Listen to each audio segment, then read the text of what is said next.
Vamos lá então. Hoje no vídeo eu vou falar um pouquinho sobre a hipótese de eficiência de mercado, tá? Vai ser uma aula razoavelmente rápida. Eu acho que todo mundo conhece a hipótese de eficiência de mercado, mas existem algumas confusões que eu gostaria de esclarecer, tá? Para fazer isso, eu vou fazer de uma forma um pouquinho diferente. O paper do Gene Fama, né, sobre eficiência de mercado, né, o paper dos mais famosos, mais clássicos de finanças, é um paper dos anos 70 no Journal of Finance.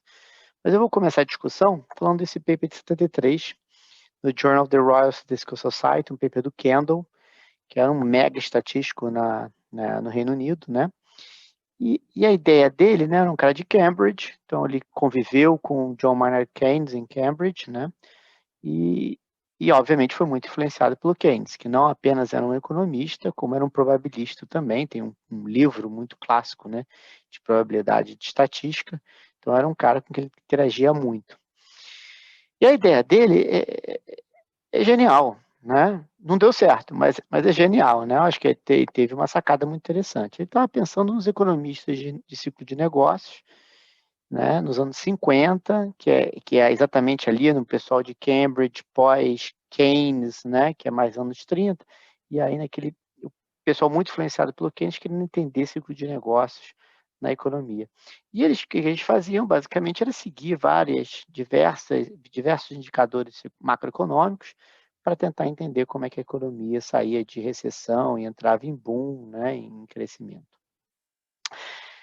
E aí a ideia da sacada do Kendall foi muito interessante. Ele falou, não, em vez de olhar para esses indicadores macroeconômicos que eu observo a cada trimestre ou na melhor das hipóteses a cada mês, por que eu não olhar para preços de ações? Afinal, essas ações elas estão atreladas à capacidade de gerar fluxo de caixa das empresas. E, obviamente, a capacidade de geração de fluxo de caixa está associada ao período, né, às condições macroeconômicas, se você está numa recessão ou se está num crescimento.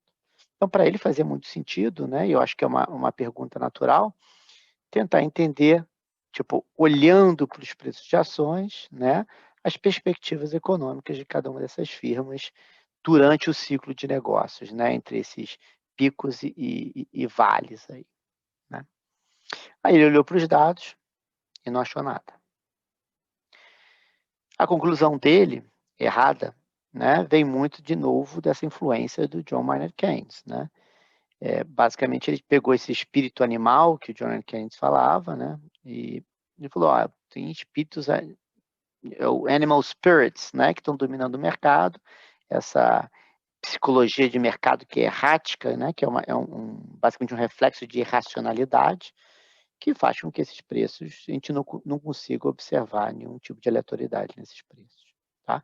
Esse é um paper no jornal Top 3 de estatística, por um estatístico respeitado, né, e parecia um puzzle na época. E quem foi explicar esse puzzle foi o Samuelson. É um paper de 72, foi publicado antes desse paper de 73, né? Mas de qualquer forma eles foram feitos mais ou menos na mesma época, fazem parte do mesmo debate, foram publicados em tempos diferentes pelo processo de revisão de cada periódico, tá? E o argumento do Samuelson é bem simples. Imagina que os preços de ações eles são previsíveis. Se eles são previsíveis, aí o investidor ele sempre vai ganhar dinheiro. Se eu sei que o preço vai subir, o que eu faço? Eu compro. Se eu sei que o preço vai cair, né? Eu vou lá e vendo. E aí eu vou ganhar dinheiro. É assim que ele começa. E aí ele fala, não é bem assim que a banda toca, né? Se eu sei que o preço da minha ação vai subir delta por cento, o que acontece é que os investidores começam a comprar a ação e ela vai subindo o preço, por oferta e demanda, né? Se todo mundo está comprando, se tem muita demanda, o preço sobe. E à medida que o preço sobe, o retorno esperado vai descendo, até ele fazer o match exatamente daqueles delta por cento. Então, na verdade, os preços de ação eles refletem imediatamente todas as notícias que a gente tem. Tá? Então, aqui a intuição é bem clara, é a previsão sobre o desempenho futuro que é determinante, não sobre o desempenho presente. Né? E à medida que os participantes de mercado vão atualizando suas crenças sobre o que vai acontecer com os preços, né, no futuro, os preços vão reagindo imediatamente. É o argumento de antecipação, que eu acho que todo economista já deve ter ouvido, né? E aí veio uma confusão que as pessoas fizeram, né? Foi a grande hipótese de um passeio aleatório pela Wall Street, né? Se os preços de ações refletem toda essa informação pública, né, que é relacionada ao desempenho da empresa, né, o desempenho da ação, então o que acontece é que, como as notícias que estão chegando, elas são imprevisíveis por natureza, os preços têm que ser imprevisíveis também. Essa foi a conclusão na época, né? E obviamente a gente sabe que hoje a gente sabe que não é verdade, não é bem assim, né? Mas ele traz de um lado esse debate entre fluxo de informação e atividade de mercado. À medida que a informação vai chegando, as pessoas vão negociando, né? Os investidores vão negociando e o preço vai reagindo à informação, que faz todo sentido. Mas por outro lado, ele esquece um dos pilares básicos da teoria moderna de finanças, que é exatamente o trade-off entre risco e retorno. A gente sabe que risco é uma coisa previsível. Se o risco é uma coisa previsível, o prêmio de risco tem que ser previsível também. Então, essa imprevisibilidade que esse argumento do passeio aleatório traz é uma coisa que funciona apenas quando você tem neutralidade ao risco ou um prêmio de risco que seja constante. Tá? Deixar isso bem claro logo de antemão. Tá? Então, essa interpretação clássica, mais importante do que da imprevisibilidade aqui ou ali, ela está basicamente dizendo o seguinte, ó, essa imprevisibilidade ela pode acontecer, no caso de prêmio de risco constante ou de neutralidade do risco, não por conta de racionalidade do mercado, mas por conta desse argumento da antecipação. Os investidores racionais estão competindo para descobrir informação relevante, à medida que eles vão incorporando essa informação nas suas negociações, o preço vai mudando. Tá? Então, essa aleatoriedade na mudança dos preços não tem nada a ver com irracionalidade no nível dos preços. Geralmente, quando a gente fala de irracionalidade, a gente está pensando no nível do preço. O nível do preço tem algum erro, tem algum desvio do preço justo do preço dado pela análise fundamental. Tá bom? Então, nessa concepção, no modelo, né, no mundo um pouquinho mais restrito, onde você tem neutralidade ao risco ou uma aversão ao risco que seja constante, um prêmio de risco que seja constante, né? A previsibilidade nos preços de ação realmente implicaria algum tipo de ineficiência no mercado.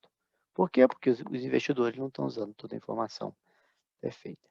A de lá das hipóteses sobre a aversão ao risco, sobre o prêmio de risco, se ele está variando ao longo do tempo, se ele é constante, se não existe, né, por conta de neutralidade ao risco, a hipótese de eficiência de mercado, ela basicamente diz que os preços dos papéis, né, eles têm que refletir toda a informação e de forma correta, não basta só refletir a informação, tem que refletir essa informação de forma correta, corretamente, toda a informação disponível. De modo que é impossível você ter algum tipo de lucro extraordinário negociando naquela informação. Então, repara aqui que essa definição de hipótese, essa definição do mercado eficiente, ela depende do conjunto de informação. Tá? Dependendo do conjunto de informação, o mercado pode ser eficiente ou não. Tá? E aí, obviamente, vem essa taxonomia clássica, né, da hipótese de eficiência de mercado, que fala da eficiência fraca, eficiência semiforte e eficiência forte. A semifraca basicamente olha para dados de negociação, né? Então, tem gente que usa só preços, mas tem gente que prefere incluir dentro da hipótese fraca também o volume e a taxa de juros, por exemplo, para você calcular o retorno em excesso. No caso da semiforte, você vai olhar para toda a informação pública disponível, então toda essa parte de negociação, mas também os balance sheets, né, os balanços de cada firma e todas as perspectivas que a gente tem sobre a firma. E no caso da eficiência forte, inclui não só a informação pública disponível, mas também a informação privada, ou seja, nenhum insider consegue ganhar dinheiro quando você tem um mercado que é fortemente eficiente. Tá bom? Então, você pode pensar aqui como é que a gente pensa análise técnica dentro desse mundo, né?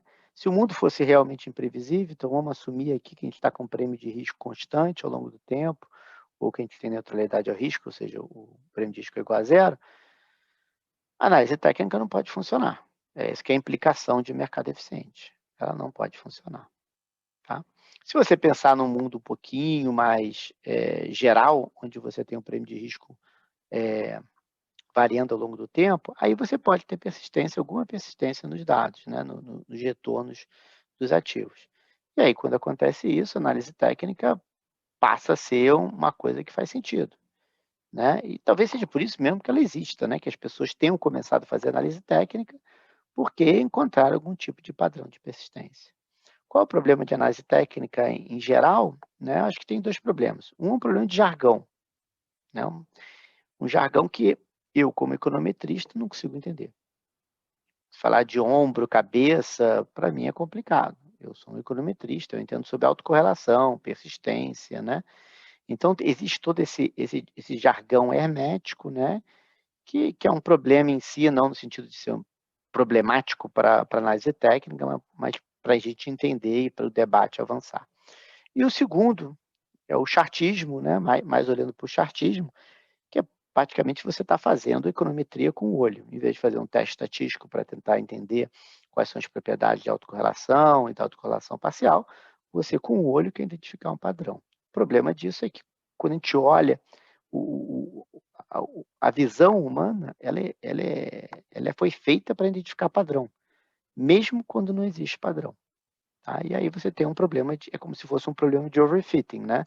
É como se tivesse um aproximador universal, que é o que você está tentando observar, e você tem um modelo tão complicado, que é aquele que o teu olho está te dando, que você acaba fazendo um overfitting do teu modelo e você pode ter problemas de previsão e não ter validade externa. Tá? Para quem se interessa por análise técnica, tem um paper muito legal, tem dois papers muito legais, esse do Loma, Mansky e Wang, no Journal of Finance de 2000, Foundations of Technical Analysis, Computational Algorithms, Statistical Inference and Empirical Implementation, ele basicamente toca no primeiro ponto, no ponto do jargão, né? Tentar traduzir o que a análise técnica está dizendo em termos econométricos, que é o que a gente entende, e aí tentar fazer inferência, tentar fazer uma coisa mais bem disciplinada, né? Seguindo um pouquinho o que a gente faz em econometria. Um segundo paper, olhando para o segundo ponto, que é o ponto do overfitting, é um paper que chama Reimagining Stock Prices. É um paper do Brian Kelly com o Dai-Chong Xu e mais um coautor, não me lembro. Acabou de sair agora no NBR, ainda não foi publicado em nenhum periódico. O NBR quase que uma agregação, quase um think tank nos Estados Unidos, né? Eles publicam uma série de working papers e saiu esse paper do Brian Kelly e da Chong Xiu, Reimagining Stock Price, que eles vão fazer previsão de preços, só que em vez de fazer econometria normal, que a gente usa de time series, né, de séries temporais, eles vão utilizar machine learning, reconhecimento de imagem, para tentar pegar dentro de uma imagem, que é o que o pessoal de chartismo utiliza, tentar fazer essa previsão. Então, é basicamente disciplinar essa econometria com o olho, né? Olhando para a imagem em vez de olhar para os preços em si. Só que para isso eles utilizam técnicas de aprendizado por máquina justamente para evitar os problemas de overfitting que eu falei anteriormente. Tá? Bem, o que a eficiência de mercado diz? A análise técnica não funciona. Quais são as evidências empíricas? Bem, se você pegar lá nos anos 70, né, o Alexander, o Kuttner, tem uns papers mostrando que a análise técnica funciona. Filtros simples, como subiu mais de 1%, eu compro, caiu menos de 1%, caiu 1%, eu vendo, né? Alguns filtros como esse funcionam. O problema é que, dependendo da amostra, dependendo da ação, o filtro muda. Então, na verdade, é muito complicado, né? O que as pessoas estavam fazendo era encontrar um filtro dentro de uma certa amostra que funcionava. Mas para isso, para qualquer amostra que vocês me deem, eu sempre encontro um filtro simples ou uma análise técnica que vai me dar lucro. O que importa não é ter lucro dentro da amostra, é tentar fazer uma análise técnica que dentro da amostra funcione, mas fora da amostra também funcione. Né?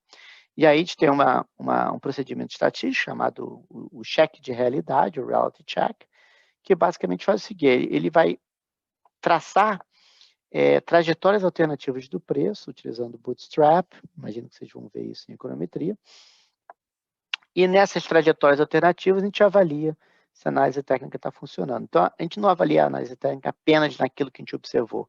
A gente faz trajetórias alternativas e tenta ver como é que a análise técnica teria funcionado. E aí, quando você faz isso, a análise técnica realmente não funciona. Tá? Isso não quer dizer que não tenha persistência, quer dizer que essas análises técnicas do chartismo tradicional não trazem estratégias com ganhos sistemáticos e recorrentes. Se a gente pensar em análise fundamental, que é bem mais calcado em teoria econômica, né, em economia financeira, aí você tem que pensar o quê? Você tem que entender como é que a empresa vai gerar fluxo de caixa, né? E uma vez que a gente pensa no fluxo de caixa ao longo do tempo, a gente vai trazer a valor presente. Então, a gente tem que pensar em duas coisas. Taxa de desconto, como é que a gente vai descontar, né, para trazer valor presente, e pensar no fluxo de caixa, né? Então, essas expectativas das taxas de juros aqui está olhando para a taxa de desconto, e aqui em cima eu estou olhando para essa habilidade de gerar caixa. O que a hipótese de mercado eficiente te diz? Bem, te diz que se você fizer análise fundamental, mais rápido e melhor do que os outros, aí você realmente pode conseguir algum tipo de retorno. Se você fizer o beabá como todo mundo, não vai ganhar muito com isso. Para quem se interessa por análise fundamental, recomendo 3 capítulos do Body, Kane and Marcus, capítulos 17, 18 e 19, pelo menos nessa edição de 2005 que eu tenho. Um é sobre Macroeconomic and Industry Analysis, olhando mais para essa coisa mais macro. No Brasil é bastante tradicional isso, até porque a macro dominou por muito tempo por conta da inflação. Tem um paper no capítulo 18, é mais sobre Equity Valuation, então modelos de valuation, a gente vai falar sobre isso quando a gente vai falar sobre valuation, né, acho que na última aula do curso de Asset Price. E tem um capítulo 19, é basicamente para análise de balanço, né? E eu acho que é muito bem escrito os capítulos e dá uma boa ideia de como é que faz isso. Não vou falar sobre isso hoje, porque hoje a gente está falando apenas sobre eficiência de mercado. Então, como é que a gente vê eficiência de mercado hoje em dia? Na verdade, tem esse paper do Grossman Stiglitz, que para mim é um clássico, é lindo esse paper, no American Economic Review, chamado On the Impossibility of Informationally Efficient Markets. Então, eles basicamente mostram isso, que é impossível existir um mercado eficiente, né, informacionalmente eficiente. E por quê? O motivo é meio simples, né?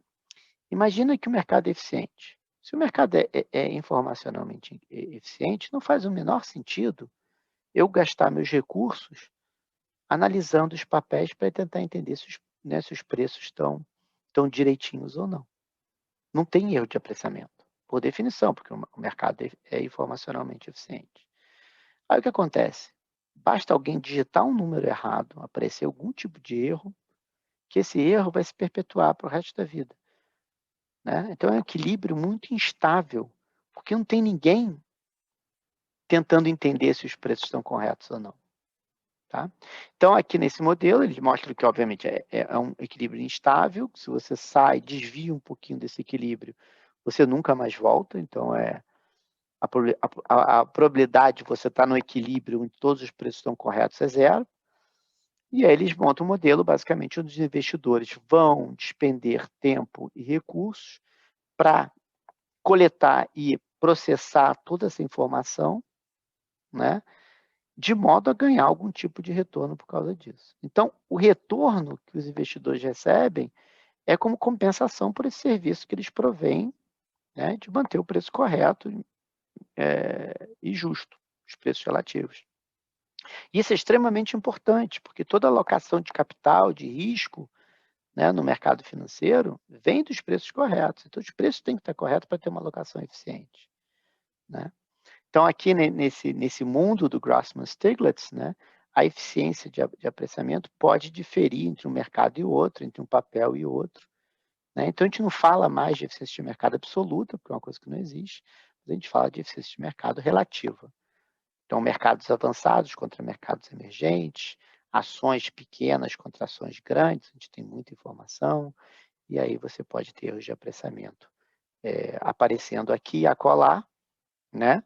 Mas também não podem ser muito frequentes, senão você acaba tendo free lunch. Então, aqui não tem free lunch, não tem almoço grátis. Você quer ganhar dinheiro no mercado, tradando, e de uma forma que não seja sorte, né? Você quer ganhar sistematicamente, você tem que fazer um trabalho de análise de papel melhor do que os outros, mais rapidamente. Então, dentro desse mundo, não dá para o investidor individual conseguir fazer isso. Então, essa competição, ela vai ocorrer apenas entre analistas que têm uma boa recompensa, que são agressivos em termos de análise que fazem, né, do tipo de estudo que fazem, eles têm toda uma infraestrutura, né, e, em geral, isso vai implicar que os preços vão estar ali refletindo mais ou menos toda a informação relevante. Tá? Vão ter desvios every now and then, mas não vai ser uma coisa sistemática, os arbitrageiros vão estar lá para arbitrar exatamente esses desvios. Tá bom? Então, uma outra forma de pensar sobre mercado eficiente é sobre gestão de portfólio. No mercado eficiente, né, basta você indexar, não precisa fazer mais nada do que isso. Mas se o mercado não é totalmente eficiente, né, não é eficiente a todo instante do tempo, aí talvez valha a pena você fazer gestão ativa. Né? Então, a competição entre os investidores agora vai garantir que apenas uma análise que seja séria e não seja exatamente igual, não seja o beabá que todo mundo está fazendo, vai dar algum insight diferenciado para gerar algum lucro extraordinário. Tá? E quando eu digo sério aqui, eu basicamente estou pensando em coisas que estão calcadas na economia financeira, economia e finanças e macro, né? Ou em econometria. E quando eu penso em coisas técnicas incomuns, estou pensando mais em finanças comportamentais, por exemplo, ou técnicas de aprendizado por máquina, se eu estiver olhando aqui para o lado da econometria, mais do que coisas como o chartismo e a econofísica, que eu particularmente tenho um grande preconceito contra. Tá bom? Então, aqui, análise de papéis é uma atividade viável economicamente apenas para gestores que têm grandes portfólios. Se você tem um pequeno portfólio, não vale a pena, simplesmente. Então, se você é um pequeno investidor, vale muito mais a pena indexar. Então, você coloca os seus recursos dentro de um fundo e esse fundo vai ganhar, porque esse fundo tem, obviamente, a vantagem da escala. Né? Então, dentro desse mundo, a alocação de carteira volta àquela coisa do Markowitz, depois do KPM, da separação, da propriedade de separação, né? O Mutual Fund, o Separation Property, o Mutual Fund Property. Né? Vale muito mais a pena você investir e ter uma carteira mais passiva. Então, qual é o desempenho aí do gestor de portfólio? Bem, primeiro é fazer essa análise de papel, né? Tentar entender qual é o retorno esperado, quais são as covariâncias, quais são as variâncias, né? Dentro do mundo Markowitz, se for num mundo um pouquinho mais geral, onde a gente olha semivariância, downside risk, bem, são todos esses inputs que você necessita para fazer a alocação. Então, a diversificação eficiente depende disso. Se você não tiver uma análise competente, você não vai ter uma diversificação eficiente.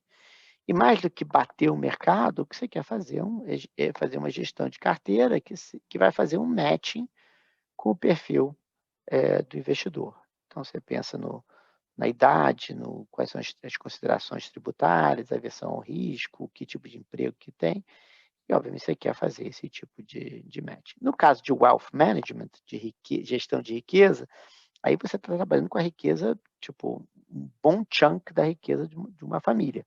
E aí você tem que fazer tudo isso, né? E deixar isso aqui bonitinho, fazendo matching com o perfil. Quando você está trabalhando com fundo de varejo, não precisa, porque o agente vai estar negociando vários fundos, vai ter participação em vários fundos e deixa para o investidor fazer esse matching combinando diferentes fundos, tá bom? Mas você pode sempre pensar nesse tipo de análise. Bem, eu falei que a alocação de recursos é extremamente importante, porque o grande papel do mercado financeiro é justamente isso. É você ter os preços relativos que indiquem onde vale a pena colocar seus recursos e onde não vale. Então, imagina, por exemplo, nos ativos de biotech, né? Eles estão ali, os seus preços, o valor desses produtos de biotecnologia dependem, obviamente, dos preços das ações das firmas de biotecnologia, né? Os preços das ações estão basicamente refletindo o valor que a sociedade dá, ou pelo menos que o mercado dá para aqueles produtos de biotecnologia, ou para aqueles projetos de biotecnologia. Se começa a ficar muito caro o custo de capital, aquele preço está muito alto, aí o gestor dessas empresas vão ter um sinal muito forte que o mercado está olhando aqueles investimentos em biotecnologia como uma coisa positiva, né? E vale a pena ele inserir mais recursos naquilo. Então, o mecanismo de preços, né? Tem toda a teoria do price theory, né? Não sei se vocês vão ver isso em micro, né? Mas toda a beleza do sistema de preços é isso, é você trazer uma informação para onde eu devo alocar recursos, aonde eu devo alocar riscos. Então, o preço eficiente ajuda nisso, a ter uma alocação de recursos que seja eficiente. Se você tem algum tipo de ineficiência informacional, isso pode resultar num custo muito grande para a economia por conta, né, desses misallocations, de você alocar recursos em lugares errados. Então, só para fechar, como é que a gente pensa a eficiência de mercado hoje dentro dessa definição moderna? Bem, primeira coisa, previsibilidade não tem nada a ver com eficiência de mercado. Tá? Quando a gente for falar de derivativos, a gente vai ver que a gente faz todo o apressamento de derivativos no mundo neutro ao risco. Né? A gente traz para o mundo neutro ao risco e aí faz todo o apressamento lá. Tá bom? O mundo neutro ao risco também é conhecido como aquele que a gente chama da medida de eficiente martingale, né? Onde você tem esse tipo de imprevisibilidade. Então, essa imprevisibilidade aqui, ela só acontece quando você está no mundo neutro ao risco. Perdão, no mundo neutro ao risco ou quando o prêmio de risco é constante, tá? Obviamente, neutralidade ao risco quer dizer que o prêmio de risco é igual a zero. Se o prêmio de risco é constante e a economia não tem fricção, aí realmente os preços têm que ser imprevisíveis. Mas a gente sabe que isso aqui não é verdade. O prêmio de risco ele está variando ao longo do tempo, né? No Body Markets, eles têm essa citação que é muito poética, né? Que fala que financial markets are predictable to some degree, but far from being a symptom of inefficiency or irrationality, predictability is the oil that lubricates the gears of capitalism. Na verdade, acho que eu tirei do Campbell e McKinley. O óleo que lubrifica as engrenagens do capitalismo é lindo, né? Porque, basicamente, o que você está ali, quando você tem essa previsibilidade, é o quê? Ela está vindo justamente do prêmio de risco que está mudando ao longo do tempo. E ela te garante, né, que você está seguindo certinho o prêmio de risco e os preços estão eficientes. E essa eficiência dos preços, né, dos preços estarem te dando e te apontando para a direção correta, são extremamente importantes para a alocação de retornos. Tá? Então, você pensar nessa interpretação clássica de imprevisibilidade, você precisa, mercado eficiente é aquele que é imprevisível, é furada, ela está basicamente ignorando o fato que você tem um trade-off entre risco e retorno e que o prêmio de risco está variando ao longo do tempo. Tá bom? Quando a gente falar sobre renda variável e depois sobre renda fixa, a gente vai permear toda a discussão, essa questão aí do prêmio de risco, se ele está variando ao longo do tempo ou se ele está constante. Tá? A gente já olhou no modelo constante, a gente estava lá com média variância, não era isso? No Markowitz, variando ao longo do tempo, a gente pode pensar como o prêmio de risco do KPM condicional, com ele variando ao longo do tempo, ou com um prêmio de risco constante no modelo KPM, mas esse tipo de discussão, se o prêmio de risco é constante ou ele varia ao longo do tempo, permeia toda a área de apreciamento de ativos. Tá? Então, aqui dentro desse mundo, dessa definição moderna de eficiência de mercado, se eu tenho um lucro extraordinário, eu estou basicamente extraindo renda econômica. Eu tenho vantagem comparativa para fazer aquela análise de papel, para entender melhor o mercado, o que está acontecendo com o mercado, e por isso que eu tenho um retorno maior nos meus investimentos. Tá? E, obviamente, né, como a gente já viu no modelo de fatoriais, a primeira coisa que a gente precisa fazer para entender a eficiência de mercado é controlar pelos riscos. Uma vez que eu controle pelos riscos e eu ajusto o meu retorno para o risco, aí sim, esse retorno ajustado pelo risco, ele precisa ser imprevisível. Tá bom? Bem, fazendo aí, olhando um pouquinho para como é que a gente observa a as evidências empíricas sobre a eficiência de mercado, né, é óbvio que existe uma grande discussão, né? Quem é gestor de carteira não pode ser, se for, tipo, não pode ser totalmente eficiente, porque se fosse totalmente eficiente, não teria espaço para ele na sociedade, né? E então esse debate nunca vai terminar, mas não só por isso, não vai terminar nunca porque a volatilidade dos preços de ação, dos retornos de ação são super alta, então essa contribuição relativa ela é muito pequena, né? Tem muito ruído, então é difícil dar um vaticínio, né? Que são previsíveis ou não são previsíveis. 2, você tem um problema de hipótese conjunta, que a hipótese não é só se o mercado é eficiente ou não, o mercado é eficiente ou não, dado que a minha premissa de como ajustar pelo risco é correta, né? Como a gente viu na aula passada, basicamente eu preciso saber qual é a especificação do meu fator estocástico de desconto. Então, se eu não fizer o ajuste correto pelo risco, não adianta nada testar pela eficiência de mercado. E 3, obviamente, que é muito difícil a gente distinguir sorte, né, de realmente um esquema de investimento que dá dinheiro. Então, sorte tem que ser levada em consideração também. Tá bom? Não vou falar muito da hipótese de Fed, que é de moda, né? De modismo. O Robert Shiller falou muito sobre isso nas coisas de volatilidade em excesso dele. Você tem esse overshooting, né? As pessoas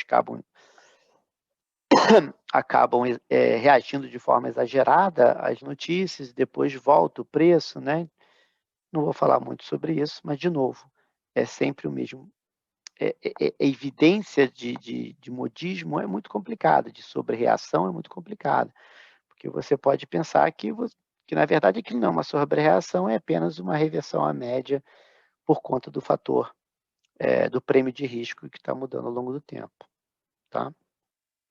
Então é meio complicado. Se a gente olhar para quais são os grandes indicadores aí dos movimentos agregados do mercado, existem alguns que têm bastante informação, né?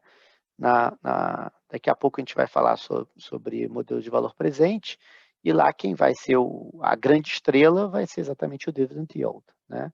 Então pega o preço, o dividendo que está sendo distribuído, divide pelo preço atual, ou seja, vê o dividendo como porcentagem do preço, e esse é um bom previsor, tá? A gente vai mostrar por quê quando a gente falar de modelo de valor presente, tá?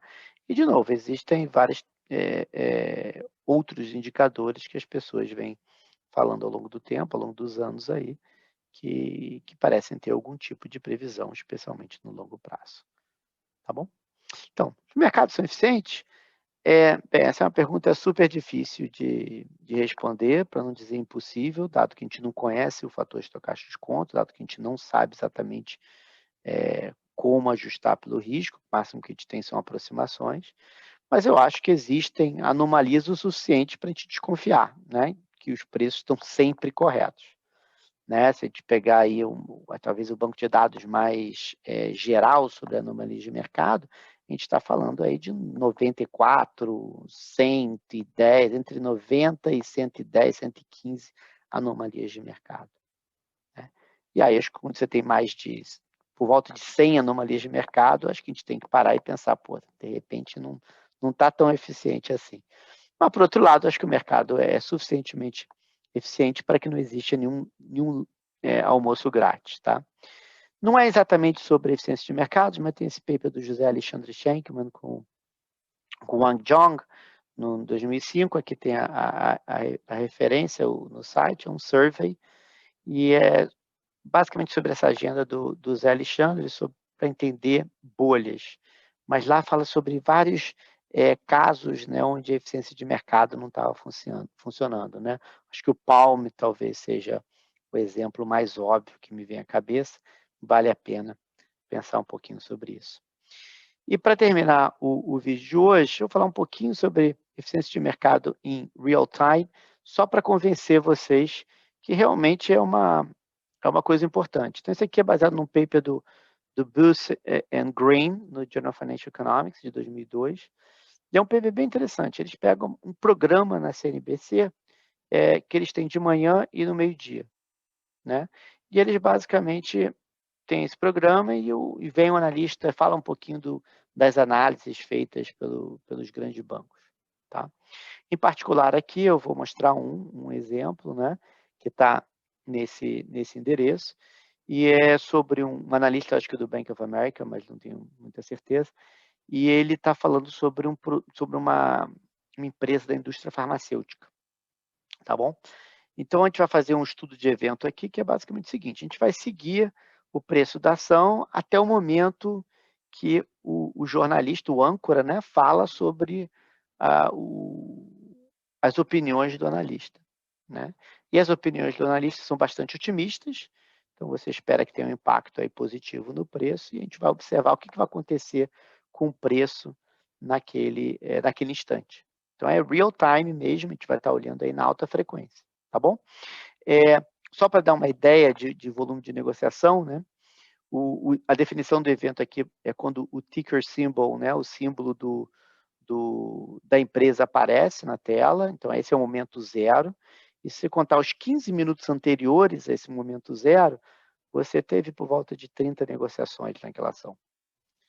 E as mesmas, no caso é 29, né? 29 negociações. E aquelas mesmas 29 observações, aquele mesmo número de negociações, a gente observa 1 minuto, né? Entre o 0 e 1 minuto. Ou seja, 1 minuto depois, você aumentou em 29 vezes a atividade de mercado. 15 vezes, desculpa, né? Porque aqui é 0 a 15. 15 vezes a atividade de mercado. Né? O volume negociado naqueles 15 minutos que antecedem, né, o momento chave aí, o momento, como diria o Pazuello, o momento M desse estudo de evento, você tinha um volume negociado de 1,7 milhão, né, de dólares. E no primeiro minuto após o evento, 2,4 milhões. Então, você aumentou aí mais do que 15 vezes, né, o volume de mercado nesse instante. Então, deixa eu colocar o videozinho e vamos ver juntos esse vídeo aqui por um segundo. Vamos lá, então, com o videozinho. Do lado esquerdo, a gente vai ter o programa. Do lado direito, a gente tem o nosso estudo de evento, né, mostrado graficamente. Aqui tem um preço no eixo vertical. No eixo horizontal, você tem os tempos, né, em relação ao evento, que é esse evento zero aqui, quando aparecer um gráficozão aqui com o símbolo da ASA, né, e que é a empresa farmacêutica, e esse zero aqui é exatamente quando acontece esse evento, e a gente vai ver o que vai acontecer com os preços, tanto de negociação quanto o preço de mid-quote, que é a média da compra e venda. Né? Você vê que o branquinho é o mid-quote e o vermelho, que é o preço de negociação, ele vai oscilando em torno do preço de negociação, do mid-quote. Né? Por quê? Porque aqui o cara tá vendendo, aqui está comprando, né? E assim por diante. Tá? Então, vamos lá. And in today's midday call on Wall Street, Bank of America Securities is telling clients today that early sales are strong for pharmaceutical company Alza's new drug to treat attention deficit hyperactivity disorder. The drug is called Concerta, and it launched on August 21st. The Bank of America analyst, Jerry Treppel, has been tracking the launch on a daily basis. He says in the midday meeting at Bank of America that Concerta prescriptions have already surpassed Novartis's extended-release version of Ritalin, which was quite successful. He's forecasting $50 million in sales this year and says that he expects peak sales potential in excess of $300 million for Concerta. He tells clients today to buy the stock, and he has a target price on Alza of $80 a share. Aqui é o evento. Shares have been doing well this afternoon and certainly over the last year or so. He says the company has the best labeling in its class for Concerta and notes that Alza and partner Johnson & Johnson have now the largest sales force marketing this new drug. Physicians have told him that this market is very promotion sensitive. Alza shares up about 40% over the last 12 months or so and are showing a big move over the last 2 months of about 20%, as you can see from this chart, currently up 4 3/4% on Alza. Até parece que faz aqui uma sobre-reação, né? Porque vai lá em cima e dá uma descida, mas depois ele vai subir de novo, mostrando que o preço converge rapidamente para o novo patamar, né? Então, se o mercado não é eficiente, eu não sei o que é isso, né? E a gente fica por aqui. Um grande abraço, até o próximo vídeo.